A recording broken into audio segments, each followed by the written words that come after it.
So mga par, sa naging bakbakan nga po sa pagitan ni Murodjon Akhmadaleb kalaban sa Ricardo Espinosa, kung saan kagaya sa ina-expect natin mga idol, pinulbos lang po ni Akhmadaleb sa Espinosa sa bakbakan. First quarter pa lang ng laban mga idol, tinadtad na kaagad ni Akma sa Espinosa ng kanyang matutulis na kaliwa.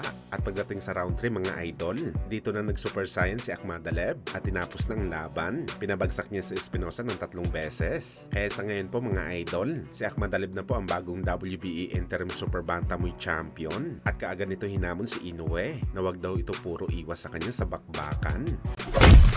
Samantala sa nalabas nga po na resolution ng World Boxing Organization para sa nalalapit na sagupaan sa pagitan ng Unified Junior Middleweight Champion na si Sebastian Pondora kalaban ng dating pound-for-pound boxer na si Errol Spence Jr. Kung saan mga idol ayaw pumayag ng WBO na isanksyon ang laban ni Pondora at Spence sa WBO title fight. At ang dahilan ng WBO mga idol, hindi daw karapat-dapat na mapalaban si Spence sa titulo dahil hindi naman daw ito isang rated na WBO at isa pa daw mga idol, hindi naman daw naging maganda ang resulta ng laban ni Spence sa undisputed fight nito kay Terence Crawford. Dapat daw magsimula muna si Spence bilang isang contender at i-earn ang kanyang posisyon para mapalaban sa title fight. Kung matutuloy daw ang laban ni Spence at Pondora at manalo daw si Pondora sa laban, mananatili daw ang WBO title sa Meksikano. Pero sakaling matalo daw ito kay Spence, ang WBO title ay automatic na mapupunta kay Terence Crawford dahil siya ang WBO interim champion. Well, mukhang napaka-obvious naman mga idol ang galawan ng WBO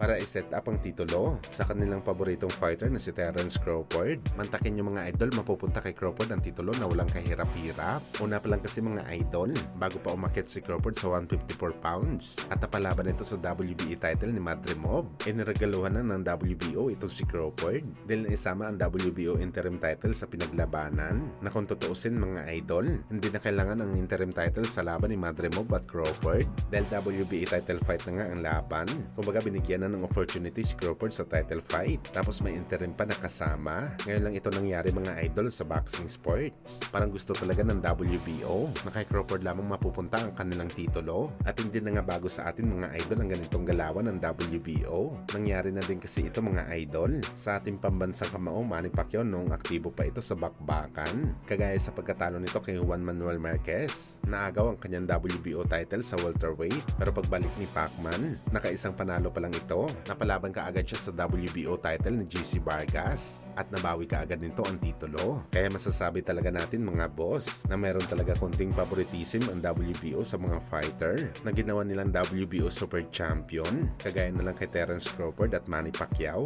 Kaya malas lang talaga ni Errol Spence Jr. mga idol. Easy unification fight sana na udlot pa pero hindi na rin masama mga idol. Meron pa naman WBC title na makukuha si Errol Boy kapag nasilat ito si Pondora sa bakbakan.